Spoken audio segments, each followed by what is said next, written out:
Oke, Pak. Sudah. Bismillahirrahmanirrahim. Assalamualaikum warahmatullahi wabarakatuh. Alhamdulillah, salatu wassalamu ala rasulillah wa ala alihi wa sahbihi mawalah, la hawla wa la quwata illa billah. Allahumma faqihna fid din wa 'allimna ta'wil amma ba'd. Teman-teman sekalian, rahmatullah, kita masih melanjutkan materi kita yaitu tentang bagaimana agar satu keluarga dapat reuni di surga. Ini bagian kedua. Bagian pertama kemarin sudah. Sekarang kita lanjutkan bagian yang kedua, seperti apa syarat-syaratnya. Bukan hanya keluarga tentu saja, harapan kita adalah kita semuanya, maksud teman-teman yang mungkin seandainya jarang hadir di kajian off-air-nya, dan mungkin hanya ikut di Zoom-nya ini, mudah-mudahan tetap nanti bisa bertemu semua di surganya oleh Allah Subhanahu wa Ta'ala. Amin ya Rabbal 'Alamin. Baik, mari kita lanjutkan dan kita merujuk kelanjutannya di surah nomor 13, surah Ar-Ra'd, ayat yang ke-22. A'udzubillahi minasyaitonirrajim. Walladzina sabaru ibtigha'a wajhi rabbihim wa aqamus shalah wa anfaqu mimma razaqnahum sirran wa 'alaniyah wa yadra'una bil hasanati sayyi'ah ulaika lahum 'uqbad dar. Silakan, Mbak. Bismillahirrahmanirrahim. Dan orang yang sabar karena mengharap wajah Tuhannya, melaksanakan sholat, dan menginfakkan sebagian rezeki yang kami berikan kepada mereka secara sembunyi atau terang-terangan, serta menolak kejahatan dengan kebaikan. Orang itulah yang mendapat tempat kesudahan yang baik. Iya. Lanjutan syaratnya adalah kalau kita review kemarin sebenarnya yang pertama adalah orang yang memenuhi janjinya terhadap Tuhannya, kemudian orang yang menghubungkan silaturahim, yang ketiga orang yang takut pada Tuhannya atau takut kepada siksa Tuhannya, dan yang keempat di sini dimulai dari yaitu orang-orang yang sabar semata-mata mengharap ridha Allah Subhanahu wa Ta'ala. Ini syarat yang keempat ya, agar satu keluarga dapat reuni kembali nanti di surga. Sabar. Tidak kurang dari 100 kali sabar dengan segala perubahan derivasinya di Al-Quran itu diulang. Ini untuk menunjukkan betapa pentingnya yang disebut sikap sabar ini.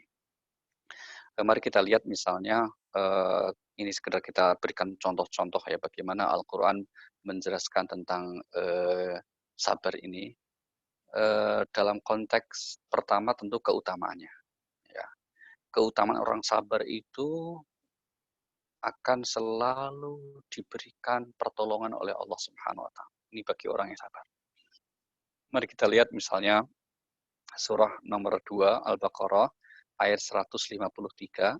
A'udzubillahi minasyaitonirrajim. Ya ayyuhalladzina amanu ista'inu bis-sabri was-shalah.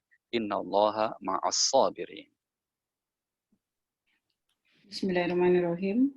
Wahai orang-orang yang beriman, mohonlah pertolongan kepada Allah dengan sabar dan sholat.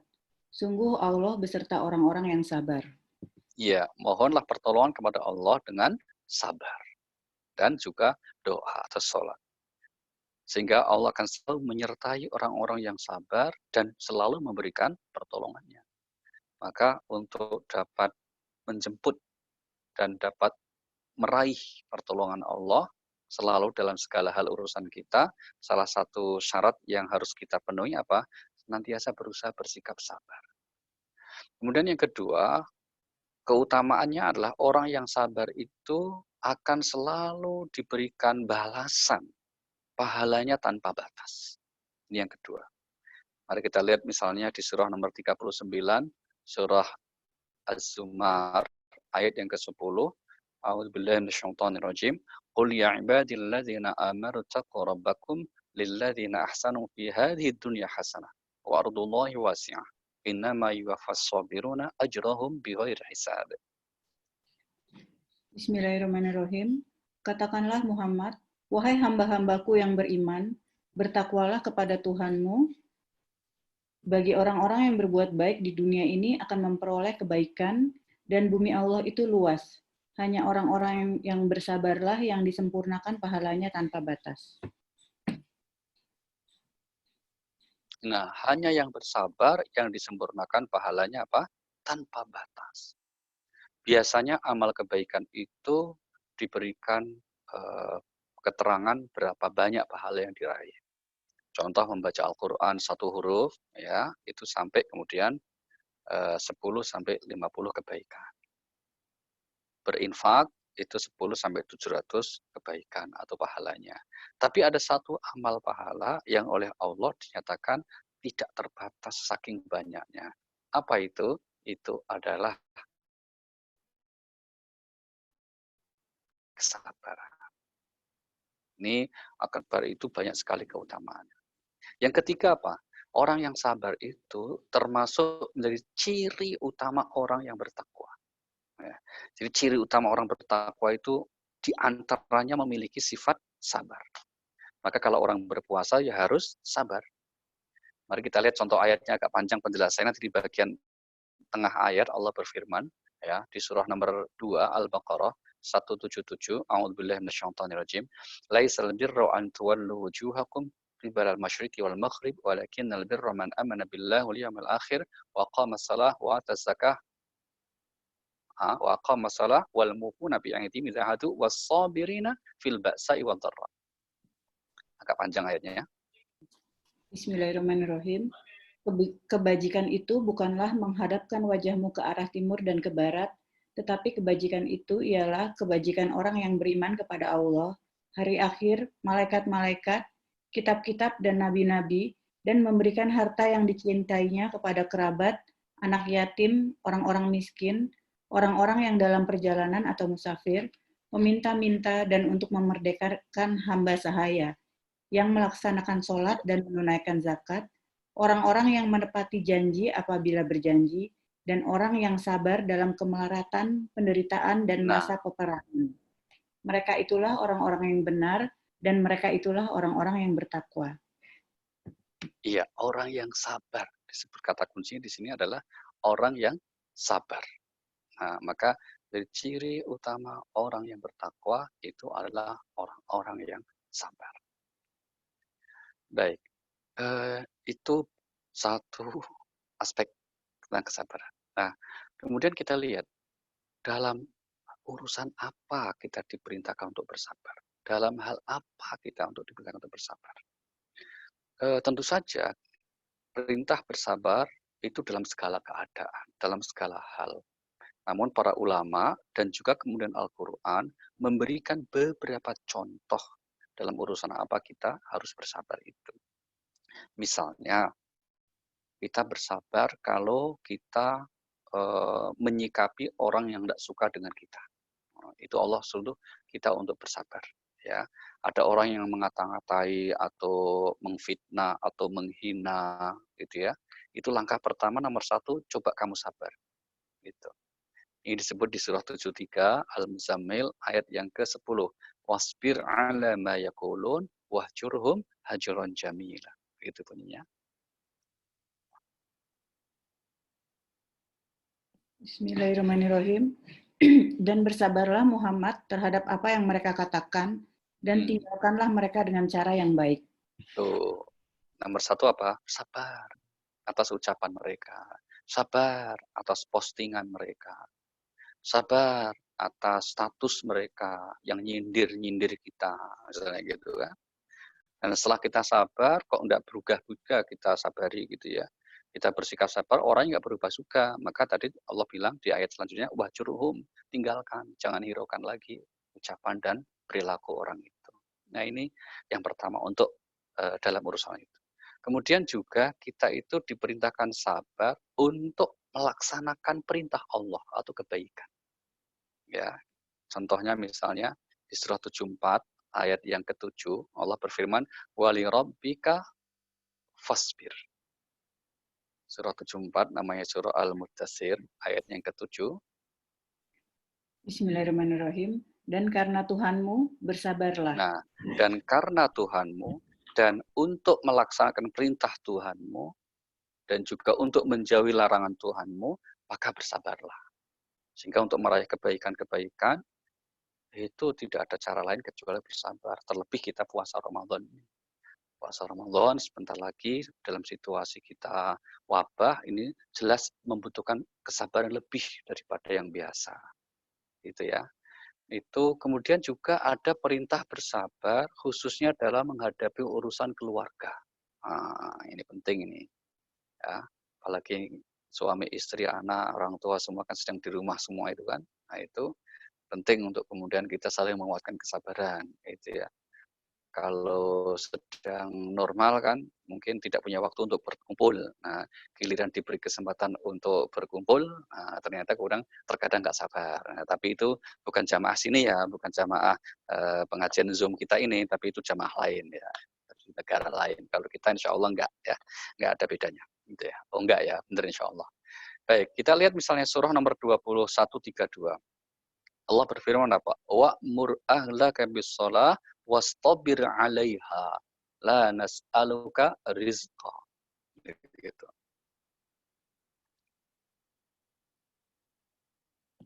Surat 21 ayat 32. 20, Mbak, 20. Surah 20 ayatnya 132. Ya, surah Toha namanya. Ya, 20 132. Ya. Bismillahirrahmanirrahim. Dan perintahkanlah keluargamu melaksanakan sholat dan sabar dalam mengerjakannya. Kami tidak meminta rezeki kepadamu. Iya. Kamilah yang memberi rezeki kepadamu. Dan akibat yang baik di akhirat adalah bagi orang yang bertakwa. Iya, dan perintahkanlah ataupun serulah, ajaklah keluargamu untuk mengerjakan sholat dan sabarlah ngurusinnya. Nah, ya, maka penting sabar dalam konteks seperti ini. Suami harus sabar ngadepin istri, ya. Istri juga harus lebih sabar ketika menghadapin suami, gitu. Demikian juga dengan anak-anak kita dan anak dengan orang tuanya. Kesemuanya diperintah, dituntut untuk memiliki kesabaran. Agar apa? Agar nyaman kita menjalani hidup, agar bahagia, juga agar mendapat pertolongan dari Allah. Dan lebih penting lagi sesuai tema kita apa? Agar di akhirat nanti kita disatukan kembali bersama keluarga besar kita. Baik, nah ada yang bertanya kemudian, gimana supaya kita menjadi orang yang sabar?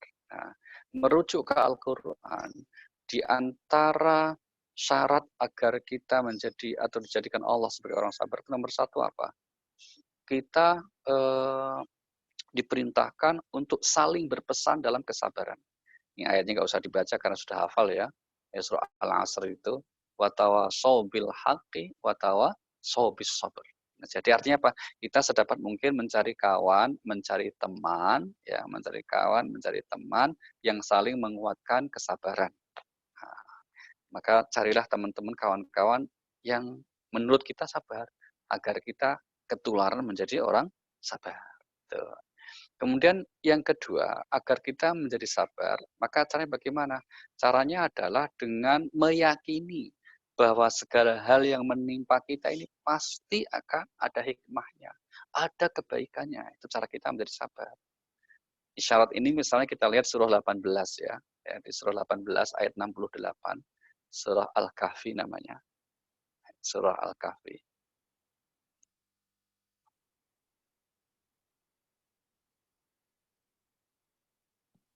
Bismillahirrahmanirrahim.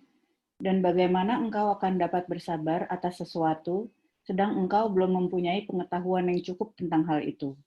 Nah, bagaimana engkau bersabar tentang sesuatu, sedangkan kamu tidak memiliki pengetahuan yang cukup tentang hal itu, tentang peristiwa itu. Ucapan ini dari Nabi Khidir, ya, ketika beliau akan menerima Musa sebagai muridnya, gitu kan. Nabi Musa kan kemudian diyakini oleh Khidir bahwa kamu nggak akan sabar, gitu. Saya akan sabar. Beliau bilang nggak mungkin kamu bisa sabar. Kamu bilang nggak mengetahui hakikat apa yang akan terjadi di balik peristiwa itu. Maka supaya sabar bagaimana? Kamu harus yakin bahwa di balik peristiwa itu ada hikmahnya. Maka terbuktinya apa? Nah, Nabi Musa nggak sabar karena nggak tahu kan. Tapi kalau kita nggak tahu sekarang ini atau belum tahu hikmah sekarang ini misalnya apa? Yakini saja bahwa di balik corona ini, di balik COVID-19 ini pasti ada kebaikan dari Allah Subhanahu wa taala. Dalam kasus Nabi Khidir itu di surah Al-Kahfi itu kan peristiwa pertama yang beliau lakukan apa itu? Beliau menghancurkan kapal kan. Maka Nabi Musa nggak sabar, langsung nanya, cerewet kan gitu. Apa itu? Loh, kenapa kamu dihancurkan? Kan sudah dibilang syaratnya kamu harus sabar, jangan nanya dulu. Ada saatnya nanti tak jelasin. Beliau langsung minta maaf, sorry ya bro, maaf ya gitu nanti. Nah, dan saya akan berjanji nggak akan nanya lagi. Nah, akhirnya apa? Ya janji tinggal janji, nggak sabar lagi. Karena yang kedua lebih dahsyat, yaitu apa? Akhirnya Nabi Khidir bunuh anak kecil, kan lebih dahsyat kan. Tapi sekali lagi ini tidak mengerti hakikatnya. Maka sekali lagi, meskipun sekarang ini korban wabah ya di dunia sudah sekian banyak, gitu kan. Kita sebagai seorang mukmin harus yakin bahwa ini pasti ada hikmah kebaikannya. Ya kan? Kalau kita nggak bisa jadi seperti Nabi Khidir yang akhirnya begitu sabar, emang sudah ngerti lah hikmahnya. Paling tidak jangan bertindak yaitu apa enggak sabar. Supaya nanti kemudian apa kita tidak berdosa. Maka paling tidak kita yakin sami'na wa ta'na bahwa di balik peristiwa ini pasti akan ada hikmah. Nah, ini salah satu yang keyakinan itu yang insya Allah akan menjadikan kita menjadi orang yang sabar. Kemudian yang ketiga, agar kita jadi orang yang sabar, doa. Kita diajarkan untuk berdoa, mohon supaya diberi kesabaran.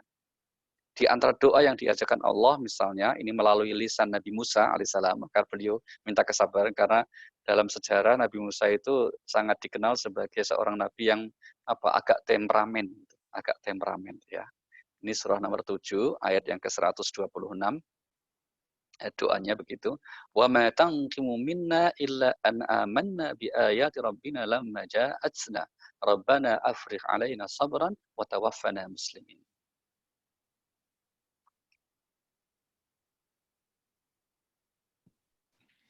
Bismillahirrahmanirrahim. Dan engkau tidak melakukan balas dendam kepada kami, melainkan karena kami beriman kepada ayat-ayat Tuhan kami, ketika ayat-ayat itu datang kepada kami. Mereka berdoa, ya Tuhan kami, limpahkanlah kesabaran kepada kami, dan matikanlah kami dalam keadaan muslim, berserah diri kepadamu. Iya, oke. Ya Tuhan kami, limpahkanlah, tuangkanlah kesadaran ke dalam diri kami. Dan jadikanlah kami sebagai orang yang wafat dalam keadaan muslim. Nah ini di antara sekian petunjuk Al-Quran agar kita menjadi orang yang sabar. Saya ulangi tadi, kita berusaha untuk bergaul dengan orang yang sabar. Ya. Kemudian yang kedua, kita juga meyakini di balik hikmah ini pasti ada kebaikannya. Kemudian yang ketiga apa? Kita berusaha juga untuk berdoa memohon kepada Allah supaya kita diberi kesabaran. Gitu ya. Tentu saja masih banyak cara lain yang kemudian bisa kita lakukan berdasarkan pengalaman spiritual kita masing-masing, pengalaman pribadi kita masing-masing, kita agar menjadi orang yang sabar. Baik, itu ketentuan syarat yang keempat agar kita dapat reuni kembali nanti di surganya Allah Subhanahu wa taala, yaitu memiliki sikap sabar. Kemudian berikutnya, agar kita menjadi orang yang dipertemukan Allah. Ini lanjutannya ke pokok tema kita ya. Yang kelima adalah dalam ayat utama kita tadi katakan wa anfaqu mimma razaqnahum sirran wa aqamus shalah. Walladzina sabaru tigha'a wajhi rabbihim wa aqamus shalah. Orang-orang yang istiqomah mengerjakan ibadah salatnya. Itu. Maka kenapa ini ibadah salat? Ya karena inilah salah satu jenis ibadah yang penting pokok dalam agama kita. Kita sering mendengar ungkapan ya as-salatu imaduddin. Bahkan itu adalah hadis Rasulullah SAW. Salat itu adalah tiang agama. Gitu ya. Artinya apa?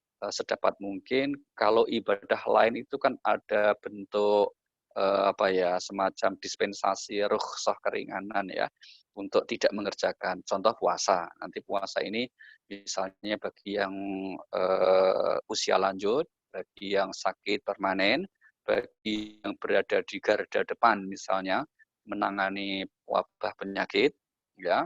Terus kemudian dia butuh energi yang stamina yang cukup supaya punya imunitas yang kuat sehingga pekerjaannya itu mobilitasnya tinggi sekali. Maka kemudian itu dapat tidak atau dibolehkan untuk tidak berpuasa, tapi syaratnya apa? Nanti membayar puasa di hari yang lain. Atau kalau yang tidak punya kesempatan karena lanjut usia atau karena sakit permanen bisa membayar fidyah. Gitu. Tapi kalau untuk sholat itu tidak ada alternatifnya. Boleh tidak sholat, nanti bayar memberi fakir miskin makan, tidak bisa. Gitu ya. Kenapa? Kalau ya ketentuan bentuk dispensasinya apa? Ya kalau kamu sakit, ya bisa sholat, ya kamu mampunya apa? Duduk ya duduk, berbaring, pakai isyarat. Oh karena kesulitan, ya bisanya apa? Kalau karena kesulitan, karena sedang bepergian, ya boleh jamak dan juga di qashar. Kenapa? Menunjukkan arti penting sholat. Sehingga salah satu indikator seseorang itu dinilai sholatnya bagus misalnya. Mari kita lihat surah nomor 29 ayat 45. Ya, surah 29 ayat 45 Allah berfirman apa? Utlu ma uhiya ilaika min kitabi aqimis shalah innas salata tanha 'anil fahsya'i wal munkar wa la dzikrullahi akbar. Wallahu ya'lamu ma tasna'un. Bismillahirrahmanirrahim. Bacalah kitab Al-Quran yang telah diwahyukan kepadamu, Muhammad, dan laksanakanlah sholat. Sesungguhnya sholat itu mencegah dari perbuatan keji dan mungkar. Dan Nah, ketahuilah, mengingat Allah, sholat itu lebih besar keutamaannya dari ibadah yang lain. Allah mengetahui apa yang kamu kerjakan. sekali lagi, dalam pernyataan ayat ini Allah menegaskan, sesungguhnya sholat itu dapat menjauhkan pelakunya dari perbuatan keji dan mungkar. Ya, ini betapa dahsyat hebatnya hikmah dari ibadah sholat yang dikerjakan dengan sebaik-baiknya. Di samping tentu akan banyak hikmah yang lain yang nanti kita dapat diskusikan dalam kesempatan yang berbeda. Kemudian berikutnya syaratnya adalah agar kita semuanya dipertemukan Allah nanti di surga bersama keluarga besar kita itu apa? Nah, ini yang berikutnya, wa anfaqu mimma razaqnahum sirra wa alani, yaitu kita berinfak, ya. Kita dianjurkan untuk senantiasa berbagi, bersosial dengan baik. Jadi kalau ada satu anggota keluarga yang mohon maaf kikir ya, pelit gitu, berarti nanti tidak bisa ketemu dengan anggota keluarga yang lain, yang baik saja. Tapi kalau sama-sama pelit ya berarti nggak bisa masuk surga gitu kan. Karena salah satu syarat agar kita dimasukkan Allah dalam surga itu apa? Tidak pelit, tidak kikir gitu. Karena apa? Kalau orang itu kikir ya sebetulnya prinsipnya sering kita ulang apa? Orang itu berarti kikir terhadap dirinya sendiri. Nah, misalnya kita lihat nih surah nomor 47 ayat 38 itu penegasan Allah yang mengatakan ha antum haula'i tud'auna litunfiqu fi sabilillah faminkum may yabkhalu wa may yabkhal fa innama yabkhalu an nafsi wallahu ghaniyyu wa antumul fuqara dan seterusnya. Surah 47 surah Muhammad ayat yang ke-38.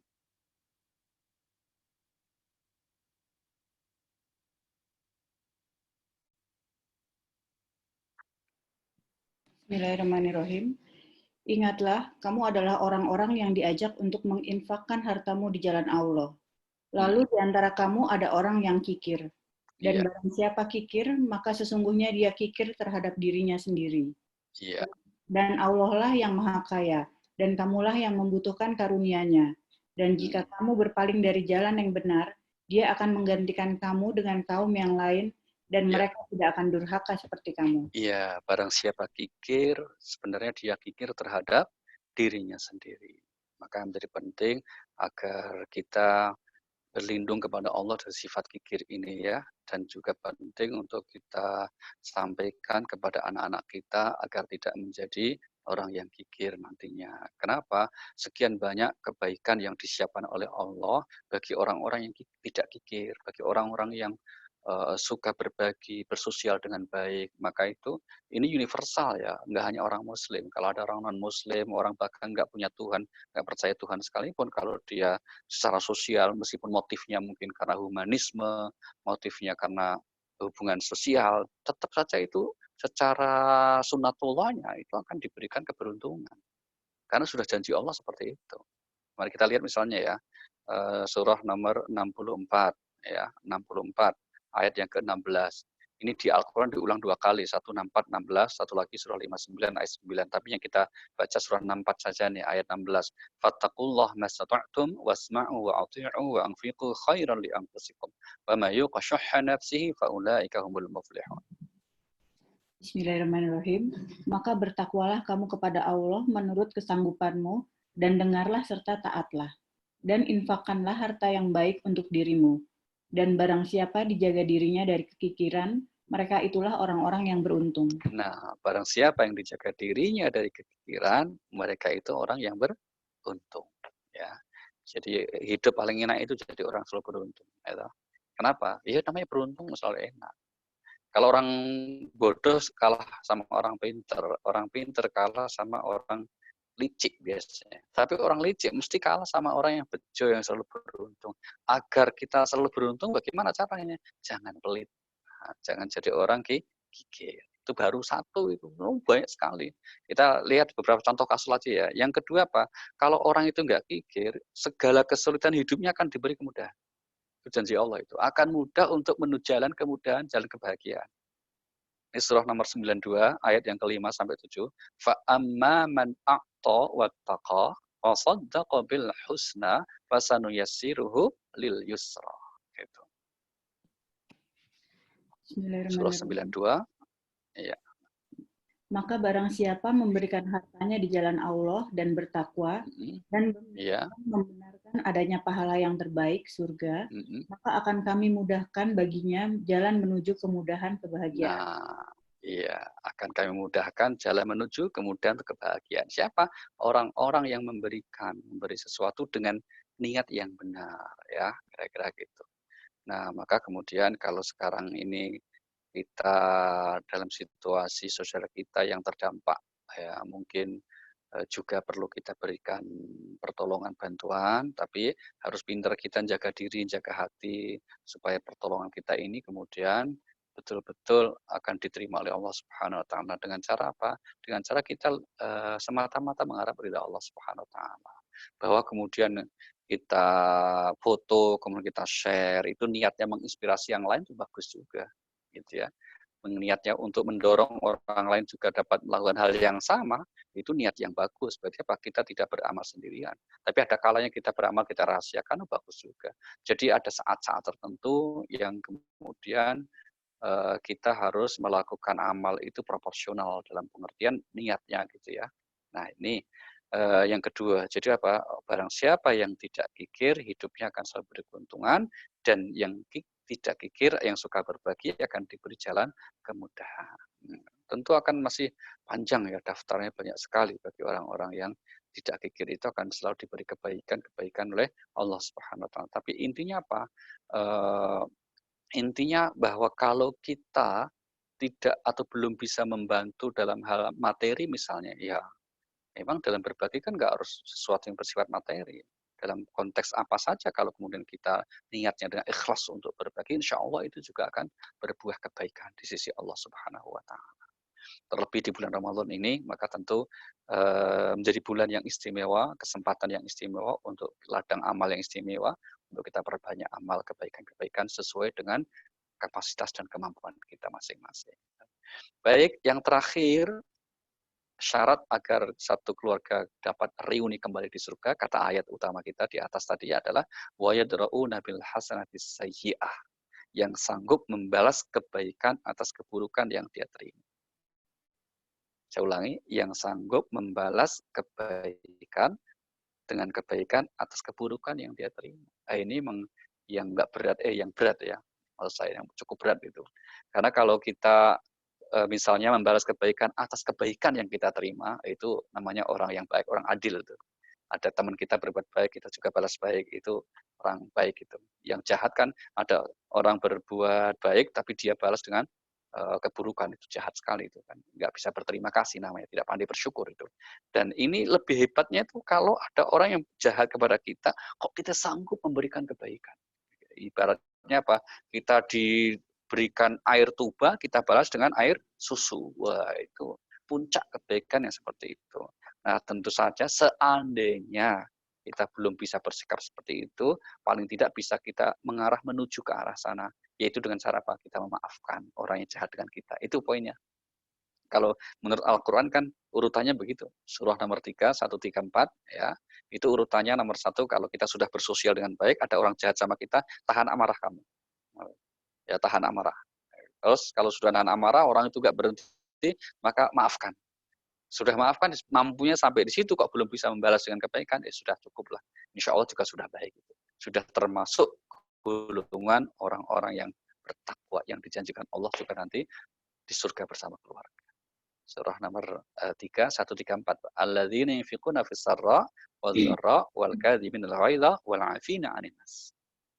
Bismillahirrahmanirrahim. yaitu orang yang berinfak, baik di waktu lapang maupun sempit, dan orang-orang yang menahan amarahnya dan memaafkan kesalahan orang lain. Dan Allah mencintai orang yang berbuat kebaikan. Iya. Nah, ya, menahan amarah, memaafkan. Nah, kalau kemudian sanggup untuk membalaskan kebaikan atas orang yang jahat sama kita, tentu baik. Ya, tentu bagus sekali. Tapi seandainya belum bisa sampai itu, bahkan mungkin kita bertemu pun sudah mulai enggan, tapi hati memaafkan itu juga sudah bagus. Ya, yang penting apa? Kita sanggup menahan amarah, tidak membalas dengan keburukan yang sama atas keburukan yang dilakukan terhadap diri kita. Dan itu semuanya semestinya dapat kita raih karena kita dididik oleh Allah langsung melalui apa? Melalui ibadah di bulan Ramadan ini nantinya.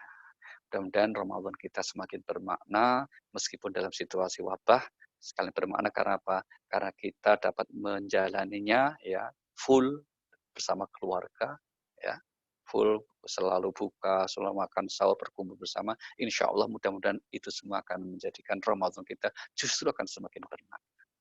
Baik, mungkin begitu Mbak Rima. Mungkin ada yang ingin disampaikan, silahkan kalau masih ada yang ditanyakan. Kita masih punya waktu saya kira. Kalau ada yang mau bertanya bisa raise hands atau tulis di grup chatnya ya. Silahkan nanti dibacain. Pak Ali, tadi kan katanya kalau ada yang berbuat kesalahan terus kita memaafkan. Yang dibilang memaafkan tuh gimana ya? Maksudnya tidak membalas saja tapi masih ngegrendel gitu atau benar-benar legowo? Kalau ya udah berusaha melupakan tapi tiap inget tuh masih kesel gitu, itu akan memaafkan, Pak? Ya, jadi memaafkan itu dalam konteks bahwa manusia itu ada khilafnya kita memaklumi. Gitu ya, satu itu Mbak.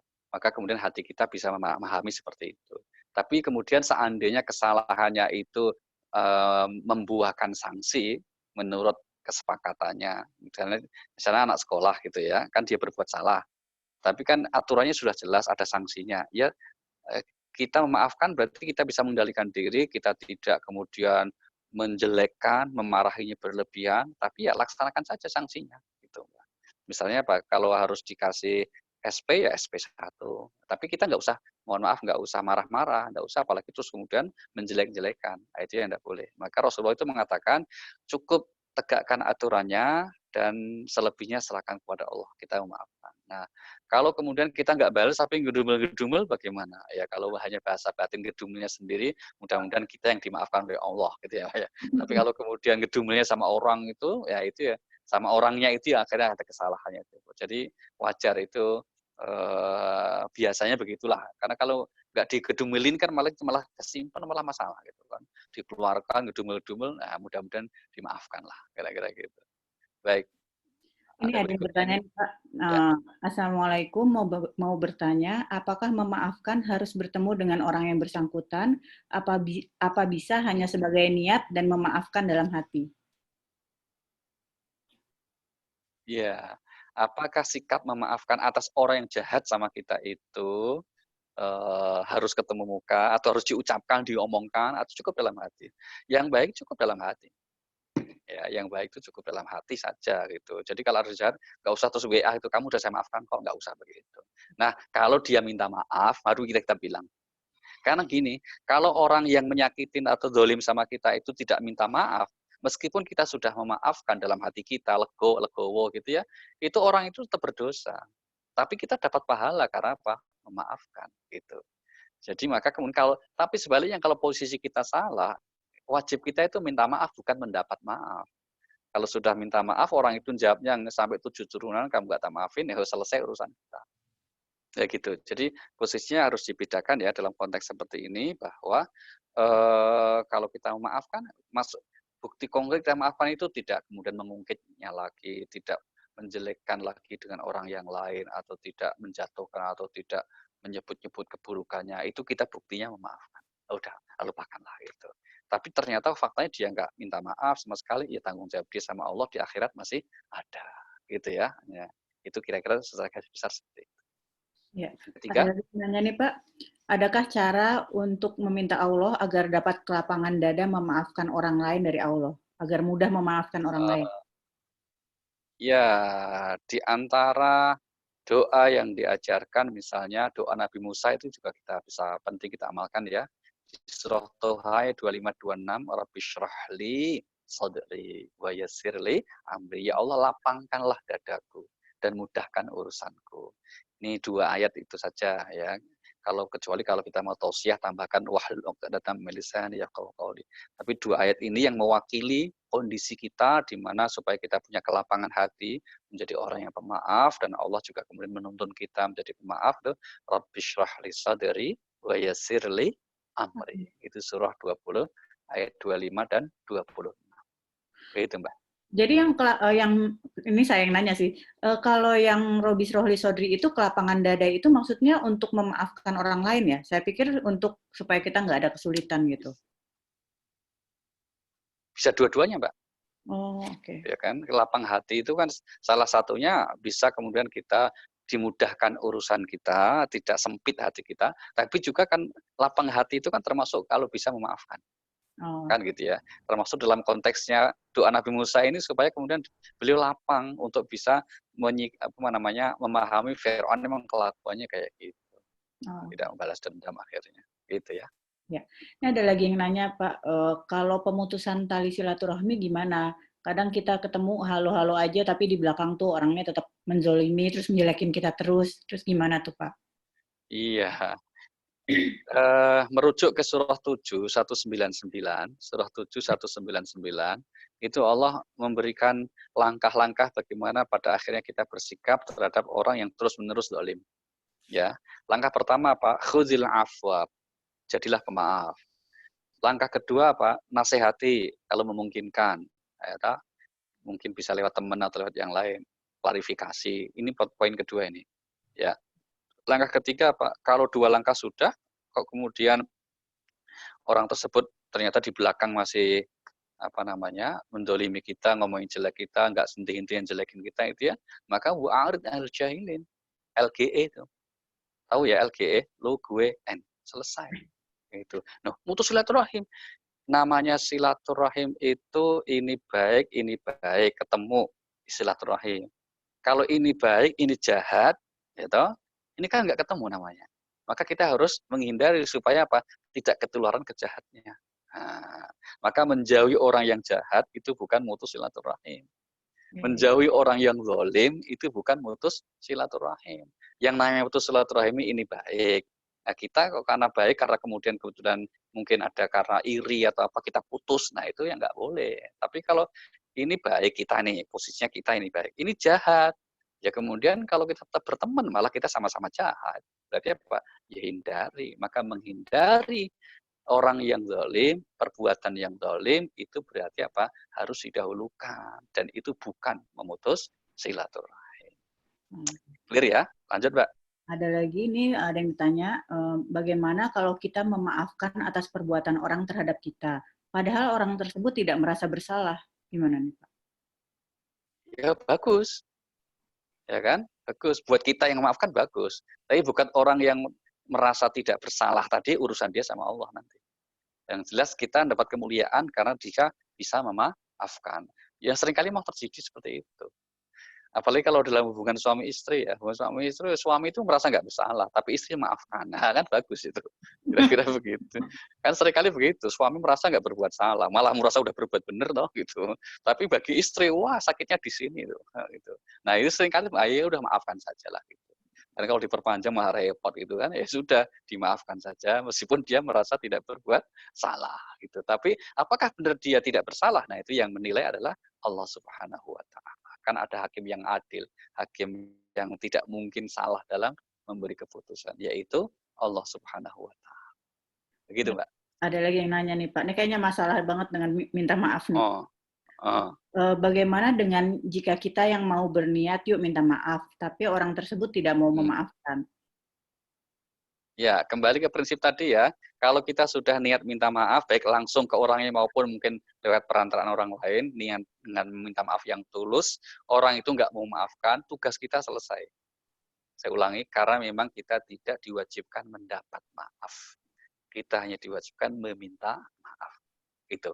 Jadi kalau sudah minta maaf dengan tulus, orang itu kemudian tidak memaafkan, itu udah bukan urusan kita lagi, selesai kita. Sehingga kemudian tanggung jawab kita sudah selesai, antar sesama sudah selesai. Yang menjadi urusannya tinggal dia sama Allah Subhanahu wa taala, di akhir kenapa kamu nggak maafkan? Kenapa? Kira-kira begitu. Kalau padahal dia sudah minta maaf.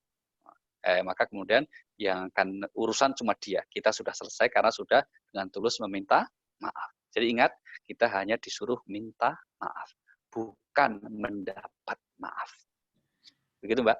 Ya, Pak, ini nanya lagi, Pak. Kalau kayak saya Hmm. sebagai apa namanya, atasan kan, saya punya bawahan. Terus misalnya mereka melakukan kesalahan, Mm-mm. mereka minta maaf. Tapi kan saya Hmm. tetap boleh dong memberi sanksi. Iya tadi, Mbak. Sesuai kembali ke aturannya. Kembali ke perjanjiannya, kembali ke tata tertibnya, kembali ke aturannya. Toh sanksi itu juga untuk kebaikan dia, toh, untuk kebaikan bersama bahkan. Ya, Sama dengan kita mengajar mahasiswa, kita mengajar pesantren dengan santri-santri kan sebelum mulai, sebelum masuk kan, sebelum mendaftar sudah dikasih tahu ini aturan mainnya begini. Jangan sampai kemudian yang salah, oh ya maaf nggak diapa-apain, udah rusak nanti Mbak. Kira-kira gitu ya. Justru kita menegakkan aturan itu dalam rangka untuk kemaslahatan bersama. Begitu. ya. Oh Ini ya, masih ada ini. ada lagi nih Pak, mohon Uh, bertanya bagaimana caranya melembutkan hati untuk banyak-banyak memaafkan orang lain, melatih diri supaya lebih ikhlas Pak. wah itu ilmu yang berat ya Mbak. Menghadapi ikhlas itu yang berat itu. Mudah-mudahan dari kesempatan kita bahas khusus nih Mbak, untuk melatih diri supaya lebih ikhlas ini. Khususnya bisa memaafkan orang lain. Tapi secara garis besarnya begini, ketika kita disakiti, dizalimi orang gitu ya, kita kan berfokusnya itu jangan ke diri kita. Jadi fokuslah dengan kenapa Allah izinkan itu terjadi dengan kita. Ini pasti ada hikmahnya. Nah gitu. Jangan melihat pelakunya yang melakukan itu. Tapi lihatlah kenapa Allah izinkan itu terjadi menimpa kita, itu pasti ada hikmahnya. Nah, hikmahnya apa ya? Sambil berjalannya waktu pasti akan diberitahu oleh Allah. Itu cara kita supaya lapang. Gitu. Itu pokoknya kita lebih lebih sering-sering ya, sering-sering melihat bahwa segala sesuatu yang terjadi memang mesti karena Allah gitu. Dan kalau Allah pasti ada baiknya. Nah, itu insya Allah kita mudah lapang hati kita. Tidak terbebani dan juga tidak mikirin. Contohnya kan kadang-kadang dalam hidup yang begitu kan cuma sedikit, gitu, 1-2 orang saja. Ya kan nggak semua lah. Yang baik-baik banyak, baik sama kita banyak kita lupakan, nggak disyukuri. Ya itu. Maka ingat orang yang baik-baik lebih banyak ketimbang orang yang tidak baik terhadap diri kita itu loh. Maka insya Allah itu bisa ikhlas. Nggak usah dipikirin juga. Gitu. Contohnya gini, kalau kita aktif di media sosial, apakah di YouTube atau di IG, itu terkadang kan yang likes kan lebih banyak teman-teman kita kan, ketimbang yang dislike ngasih gini loh, gitu, nggak suka kan cuma 1-2 orang. Ya, Umumnya kan begitu. Kalau kemudian yang banyak yang gini, ya berarti itu yang anggota kita masalah atau kita sendiri yang berbuat salah dalam konten itu gitu. Tapi umumnya kalau konten kita wajar, baik-baik, mesti banyak yang suka normalnya gitu. Tapi ingat dalam hidup tidak mungkin semua orang suka kita. Maka fokuslah dengan yang banyak, yang lebih suka dengan kita, yang seneng, yang baik. Jangan ngurusin yang 1-2 orang yang nggak suka. Karena hidup ini nanti kita yang mempertanggungjawabkan, bukan orang lain. Insya Allah kita bisa lapang. Begitu Mbak. ya Pak, terima kasih banyak. Terima kasih, sampai ketemu lagi. Saya kembalikan ke Mbak Rima, dari kami cukup sekian. Wassalamualaikum warahmatullahi wabarakatuh. Waalaikumsalam warahmatullahi wabarakatuh. Terima kasih Pak.